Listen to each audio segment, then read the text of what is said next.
Make this summer count with Harvard Summer School. With Harvard's free college programs, high school students gain confidence and insight into what college is all about, challenge themselves, and discover new friends. There are over 200 courses to choose from, including college credit courses, so it's the ideal way for students to learn something new, but most importantly, have fun. Visit info.summer.harvard.edu/Spotify to learn more.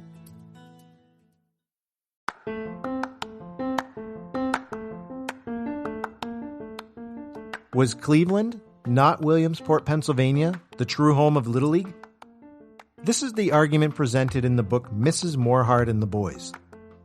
But this work is about more than just the origins of youth baseball. It's the story of a single mother, Josephine Morhard, and how during the Great Depression, this hardworking mother built an organization focused on fostering meaningful growth for the children in her community. Author Ruth Hanford Morhard joins me to discuss Josephine's story and how baseball and youth sports were impacted by her mother-in-law's life. Today, on Rounders, a history of baseball in America.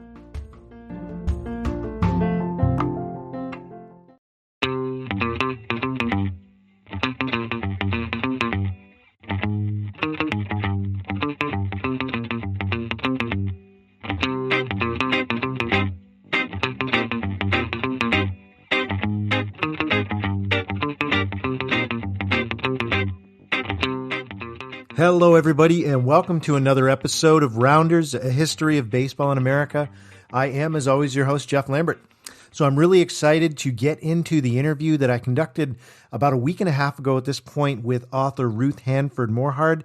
She is the author of just an amazing book that I really enjoyed reading. The title of it is Mrs. Morhard and the Boys, One Mother's Vision, the First Boys Baseball League, A Nation Inspired.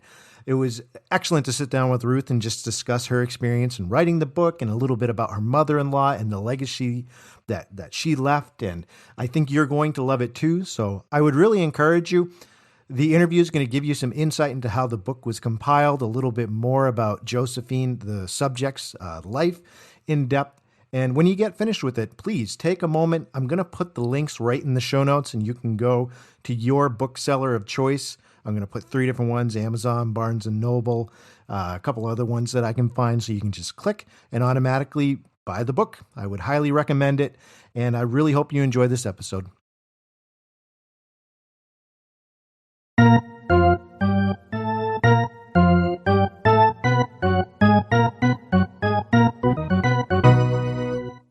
Ruth, I'd like to thank you so much for coming on the show today. How is the weather in your area currently today? Well, luckily today it's sunny. We've had a very hot summer in the 90s, which is highly unusual for us here. We went right from winter to summer with no spring in between. So I'm hoping next year will be a little better. Yeah, I'm hoping so as well. I'm calling from Miami, where the weather is always hot and humid. But overall, it's been nice weather throughout. Are you joining us from Cleveland, or are you calling from a different area? Well, we're in the Cleveland area. It's actually a town called Chardon, Ohio, which is the snow belt of Ohio. Well, Ruth, we're going to talk about your new book that's out, and it talks about your mother-in-law, and it really discusses, at its core, it's a question about where was the true home of Little League? Where did it start? And I guess in a broader sense, it talks about the accomplishments of your mother-in-law and how much she cared about the kids in her community, both her own children and the other children around her. I'd like to jump in a little bit and give you a chance to explain to our listeners what your book is about, and talking about your mother-in-law, and some of the accomplishments. She lived an amazing life. So let's go ahead and jump right into it. Her name was Josephine Morhard. She is credited as, in your book, as starting America's first boys baseball league.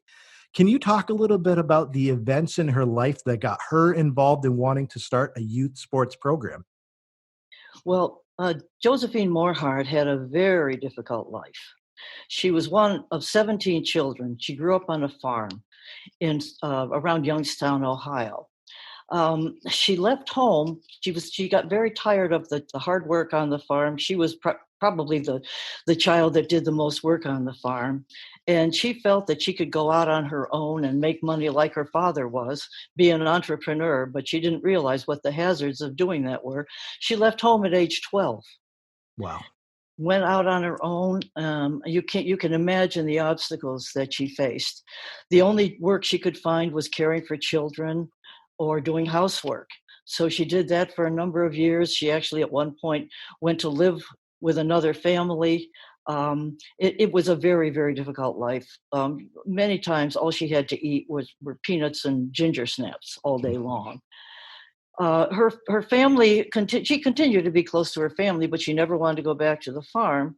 And her family actually helped her to get an education as a stenographer. So eventually, she did have something that she could do to make some money other than domestic work.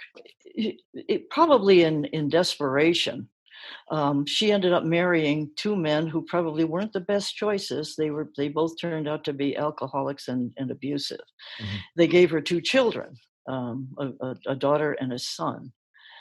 She was concerned about her son in the divorce from her. I mean, here you've got a woman in the Great Depression who was a twice divorced mother of two. And just imagine, there were no support services. There was nothing available to help. She had received a meat market from her second husband in the divorce. So she was running a meat market, trying to raise two children. And it wasn't easy, as you can imagine, because you didn't have daycare centers. You didn't have the supports that are available now. Sure. Well, she was concerned about her son, Albert, who everyone called Junior at the time. He had seen some things, in the household. For example, he'd seen his father chasing his mother around the dining room table with a butcher knife. And he was very traumatized as a young boy. And he was starting to act out. And she was really worried that he was going to turn out like his father. She didn't want that. And she didn't know what to do because she had to work. She had to work at the meat market. So one day she was looking out the front window and she saw him in the street where the boys played back in the day. And he had a stick and a tennis ball, and he was hitting the tennis ball with a stick with a Cleveland Indians cap on his head. And all of a sudden she thought, well, I wonder if baseball could provide an answer. So she was a very feisty woman, and she marched right up to the mayor's office and she asked him if he knew of any boys teams that were available. Now, Junior was 8 years old at the time. This was 1937. And the mayor said no. He said there are some adult teams and there's some teams for older teenagers, but there's nothing that we've been able to find around here. And just to clarify, Ruth, this is the years before there was really any options for organized youth sports, especially Little League, which we know exists today. But this was not an option for Josephine during this time, correct? No. Little League basically started 2 years later in 1939, and didn't really take off until after the war. But so this was 1937. And the mayor, she decided, well, maybe I can get some of the neighborhood kids together. The mayor said that she could use a field in back of town hall. So she got the neighborhood kids together and they started playing ball in the field behind town hall. The problem was the grass was high.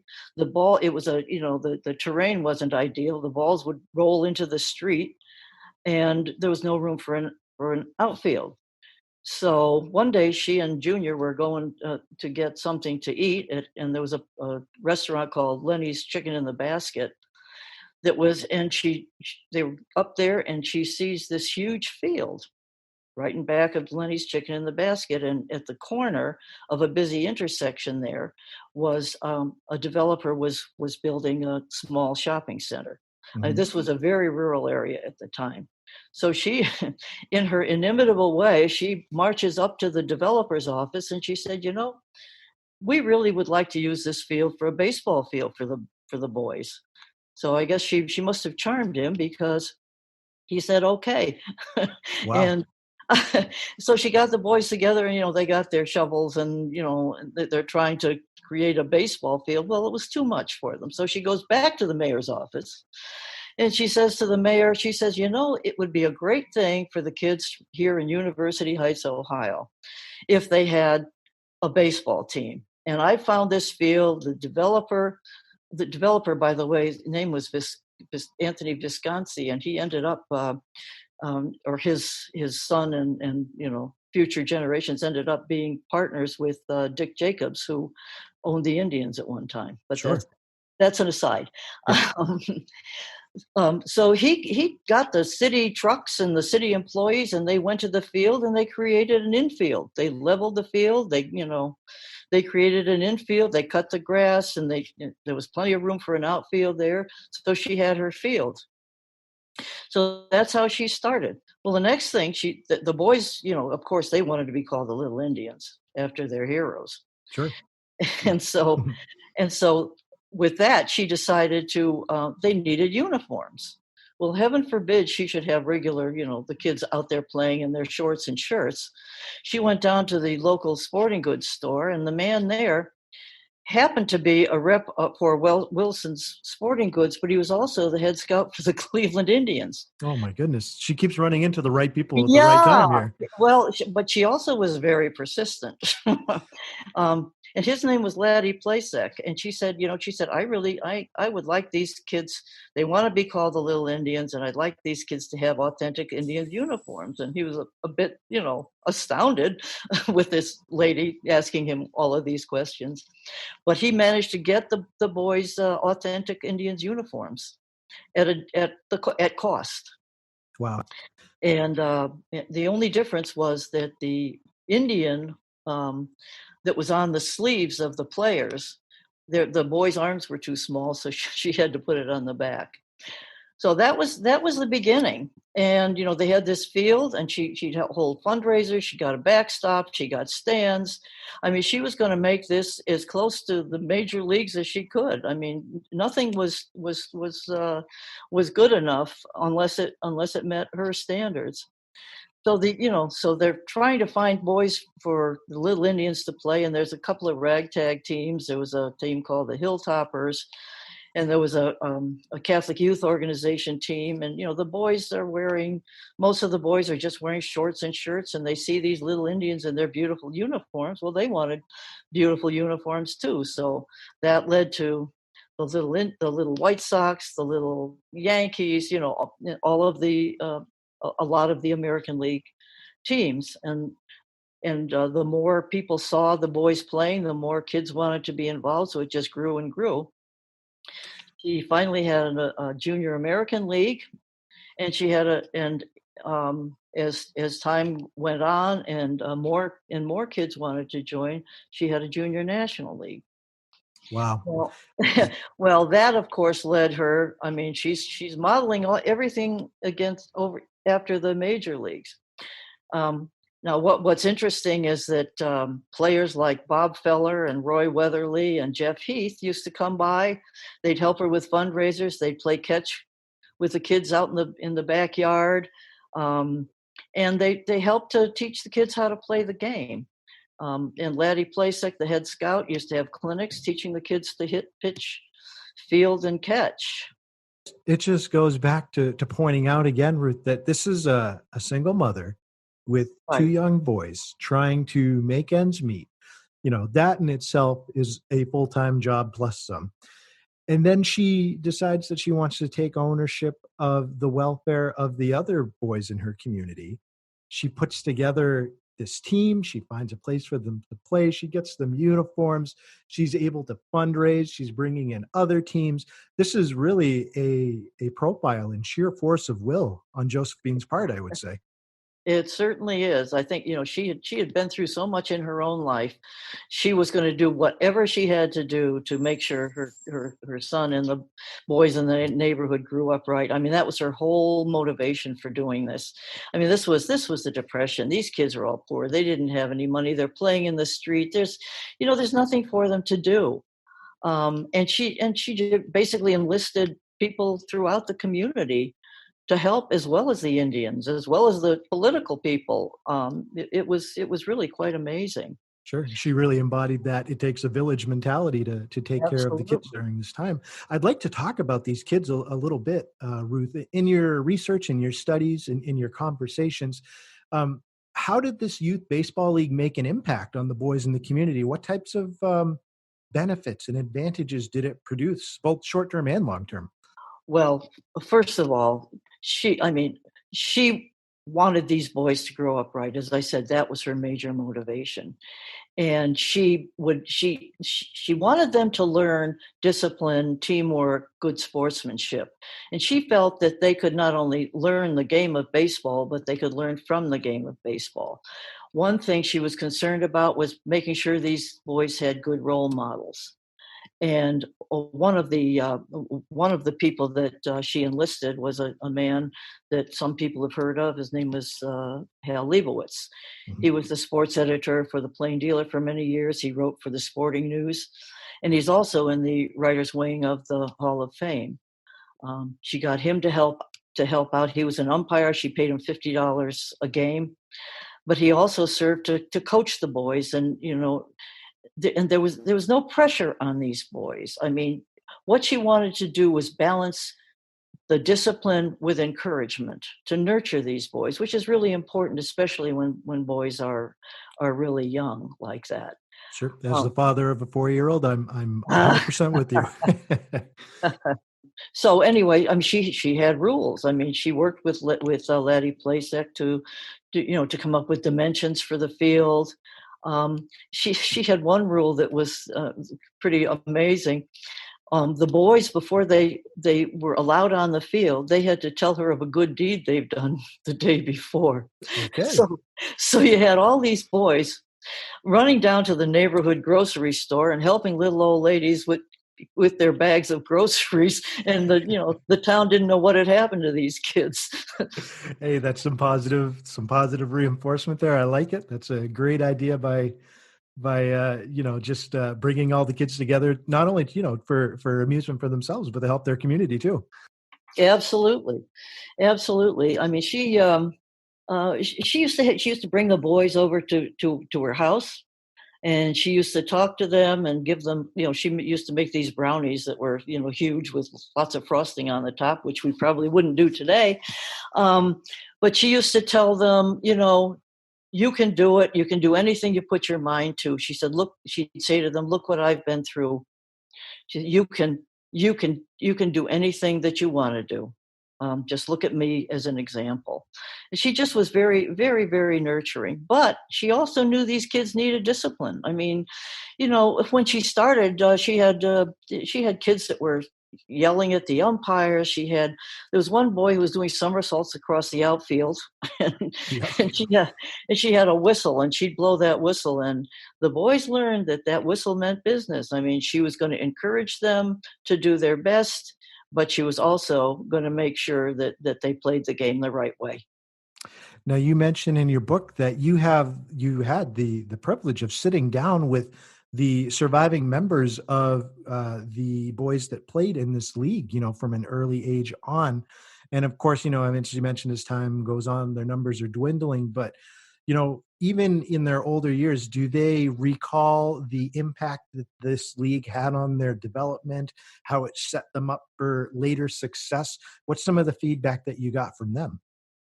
All I kept hearing was she was a great lady. She was like a mother to us.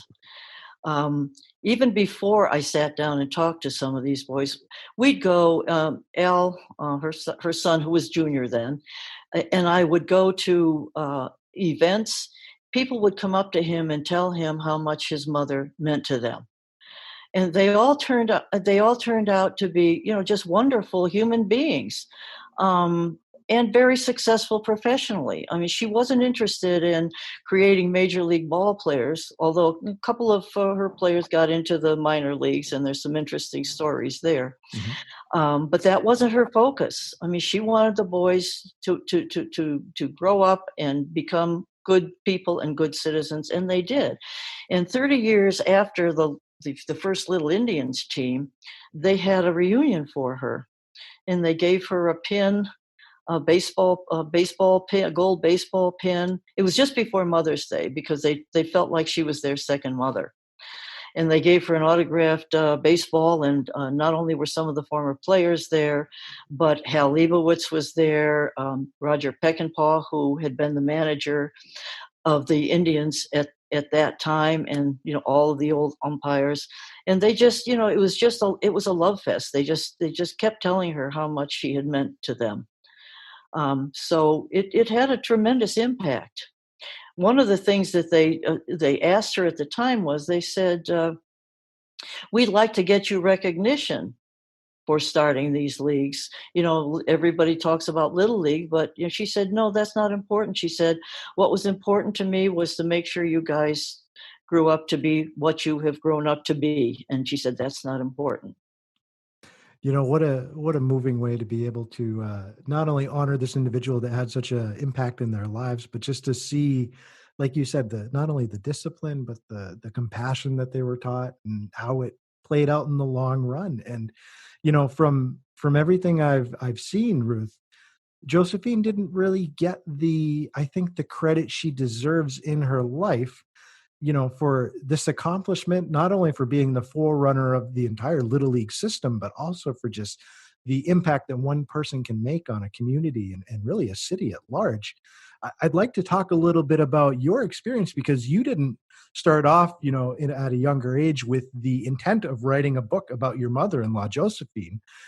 It kind of just seemed to come together for you. Can you talk a little bit about, when did you decide to sit down and write a book and tell her story?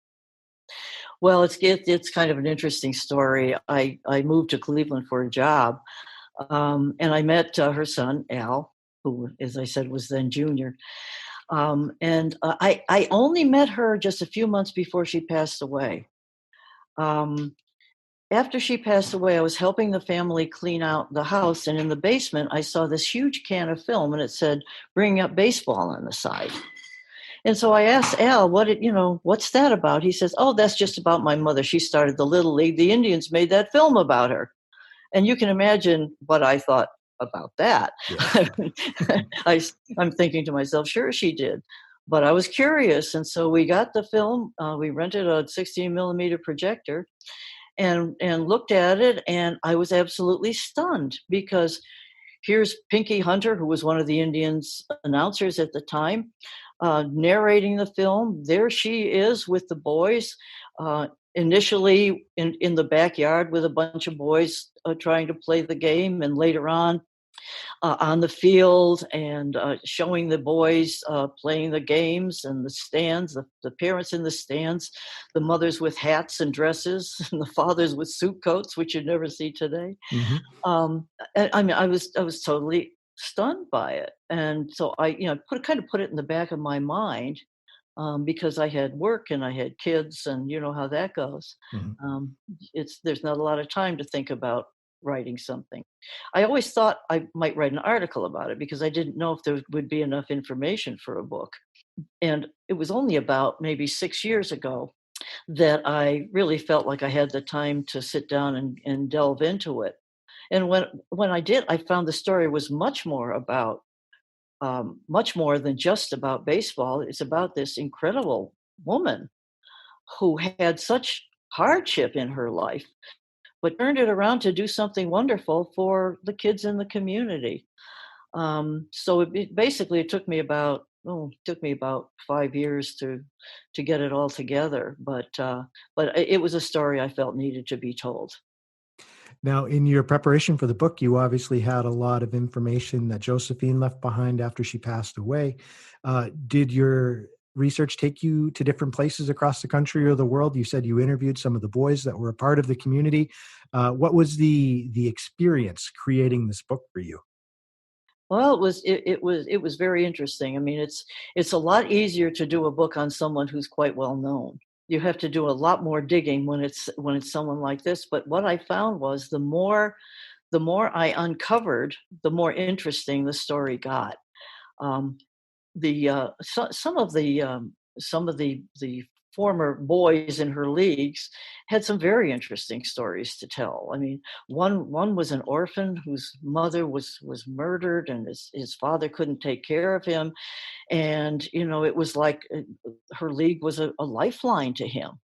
Another boy grew up in a very privileged family, but he was neglected, and he just passed away maybe a year, I think 2 years ago, and through his whole life, he felt like she was the only mother he really had. I mean, the stories were just incredible. And that brings me to just, I guess, the overall point from reading the book, Ruth. Josephine, she's really an inspiration to parents who believe that it takes a village attitude is what's needed to raise our kids. And, overall, I think there's a lesson here. Do you have maybe some words that you feel that Josephine, or that you've gleaned from her writings, that parents today can learn from both her character and her actions? Well, first of all, I mean, she was an incredibly determined woman who put the welfare of the kids above everything. We go to some little league games, and most of them are wonderful. But you do see parents who are yelling at the kids, and coaches who are yelling at the kids, and have a, winning is everything attitude. Well, she never had that attitude. She wanted the boys to strive to do their best, but overall she wanted them to learn the game and learn from the game. And she felt that she just felt that baseball had wonderful lessons for them to teach. It teaches them discipline, teamwork, and good sportsmanship, and how important it is to prepare and work hard. And that's going to help them in whatever they do. And I think the boys bore that out. I think another lesson for anybody is the determination that she showed, and she had a never give up attitude. I mean, if you believe something is right, you do whatever is in your power to make it happen. Now, I know most people can't do that or don't do that, because there are a lot of pressures on our lives today. But I think that's something that everyone can learn from. She also recognized that it wasn't something she could do by herself, that she had to get other people involved. I mean, she had the mayor, she had the developer, she had the Indians, she had the fathers and the mothers. She actually had one of the mothers who knew a lot about baseball managing one of the teams. One of the things that I think about sometimes is that she was very much a mother to the boys. She got the professionals like Laddie Plasek and, the players that I've mentioned to help teach them the game. But, young boys at that age, they need the nurturing. And I guess what I'm saying is there is a place for women in the game who come with a little different perspective. Absolutely. And, everything you just said reminds me of my own relationship with my son. And, it's so easy today, I think, for parents to hand off the entertainment or the attention of their child to something else because it's right there.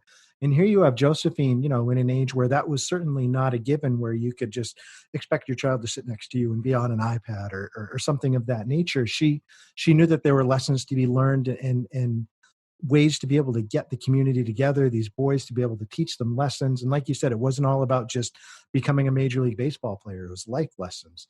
And so I think we've lost a little bit of that today. And I think we have to remember, we need to create opportunities for our kids to be able to experience life and to be able to work together and learn those lessons and not trust school or daycare or even, mass media to do it for us. Very definitely. We see plenty of parents, even in restaurants, with their kids with their iPads or whatever. Children, especially young children, they need to be out. They need to be doing constructive things that they're active participants in. It's very important to their development. I would encourage parents to get their children involved in sports, but to make sure that the sports have some of the lessons that Josephine Morhard incorporated into hers. I think character building should be a part of every youth sport and not the pressure to win. And her whole idea of encouragement plus discipline, I think, is very important. Absolutely. And that kind of leads me into another question. I'd love to hear some of your perspective on youth sports currently today. We see Little League has gone to a nationally televised sport where people can tune into ESPN and watch these kids compete, on a yearly basis. And we see the pressure that's placed on kids, I think, to, like you said, to succeed.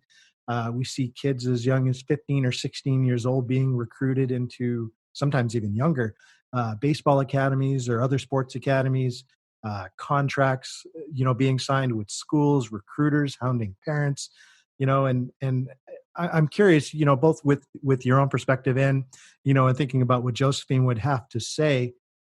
Do you think there's any advice that you think would be available for today's Little League or youth sports in general? Well, as I mentioned, the welfare of the kids should be uppermost. Little League baseball is becoming too much of a business in so many ways, and one of the other things that I notice in youth sports is that a lot of these kids, especially when they get to high school age, they're being recruited for travel teams, which is very hard on the parents. We have we have a daughter with 5 boys, and they're all involved in sports. But if they want to compete at a high level, they have to join a travel team, and it's almost impossible. And it's too much for these kids. I mean, there's so much that they need to learn at the ages they are. They shouldn't be signing contracts at age 15. I mean, that's not good for them. Sure. If you have youth sports as a learning tool for many other things, and if you learn to build good character, etc. Well, Ruth, I certainly just thoroughly enjoyed reading your book, and I am recommending it to anybody in my circles who is a baseball fan or just a fan of reading a story about someone with the determination to make their community better.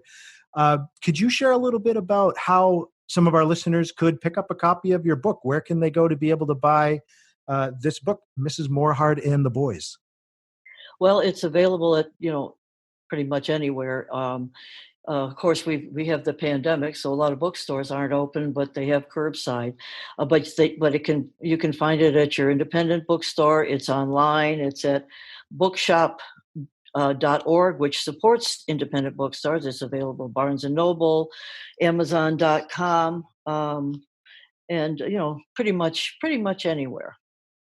I will make sure to put links to all of those in the show notes for our listeners, so you can just one click and pick up a copy for yourself. Ruth Morhard, author of Mrs. Morhard and the Boys, thank you so much for joining us on our episode today. Well, thank you. It was my pleasure. Thanks again for joining us for another episode. And remember, there are only 2 seasons, winter and baseball.